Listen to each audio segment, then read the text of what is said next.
Goeiemôre, dit is die 29ste Oktober en dit is 'n pragtige, wonderlike dag hier in Pretoria. Vars buite, dit het gereën. Die aarde is sommer weer wonderlik en al die ou voeltjies fluit en al die plante kan nie wag nie. Ek het so 'n stukkie graspertjie wat ek kompos gegooi het met die verwagting van die reën sal kom. Mense, dit kan sommer dit hoor groei hier by my. Wel, ek is baie opgewonde, ek is baie lief vir tuin maak.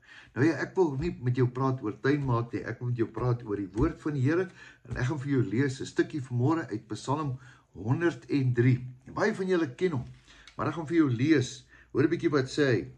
Psalm 103, loof die Here o my siel en alles wat binne my is, sy heilige naam. Loof die Here my siel en vergeet geen een van sy weldade nie, wat al jou ongeregtigheid vergewe.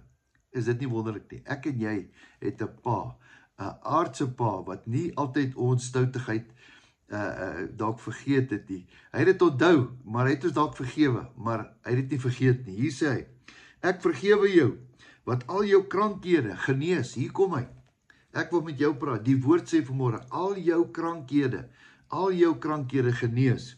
Wat jou lewe verlos van die verderf, wat jou kroon met goedertierenheid en barmhartighede, wat jou siel versadig met die goeie, sodat jou jeug weer kan nuut word, soos die van 'n arend, verskoning, sodat jou jeug weer nuut kan word soos die wat 'n arend. Die Here doen geregtigheid en reg aan almal wat verdruk word. Hier kom hy nou. Vers 8, barmhartig en genadig is die Here, lankmoedig en groot van goedertierenheid. Hy sal nie altyd twis nie, en hy sal ook nie ewig die toorn sal hy behou nie. Hy handel met ons nie na ons sondes en vergeld ons nie na ons ongeregtigheid nie, want so hoog soos die hemel is bo die aarde, so geweldig is sy goedertierenheid oor die wat hom vrees. Daai vrees beteken eintlik niks anders as respek het nie, né? So ver as die ooste verwyder is van die weste, so ver verwyder hy ons oortredinge van ons. Soos 'n vader hom ontferm oor die kinders, so ontferm die Here ook oor hom wat hom respekteer of wat hom liefhet.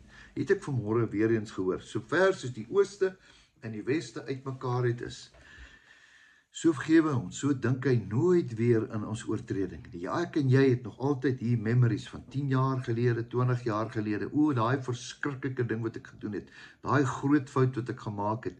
Ek hou dit baie keer self in my hart, en baie keer moet ons ook onsself vergewe. Miskien gaan ons vanmôre 'n bietjie daar bid, Here vergewe my, dat ek dit teen myself hou, want U het my vergewe, is dit nie kosbaar nie. So vanmôre hoor ons dat die Here sê, ek vergewe al jou oortredinge. Het jy gehoor? Alles wat jy gedoen het, alles wat jy nog doen, en ook alles wat jy gaan doen, is op die kruis, deur sy genade, vir ewig, vir altyd, deur hom vergewe. Jo, dit is wonderlik. Is dit nie wonderlik nie, dat ek en jy weet, ons het vergifnis ontvang. Kom ons bid saam. Here, baie dankie vir U liefde, vir U omgee, vir U genade. Dankie Here dat U al ons sondes vergewe. Soos die ooste en die weste uitmekaar is. Here, so vergewe U ons. So dink U nooit weer daaraan nie. Dit bestaan nie, Here, in U oë nie. Dankie Here dat U alles vergewe. Ek loof en prys U naam. Amen. Mag jy 'n wonderlike dag hê. Weet dat jou beste voorlê en weet dat jy kind van God is. Totsiens, tot 'n volgende keer.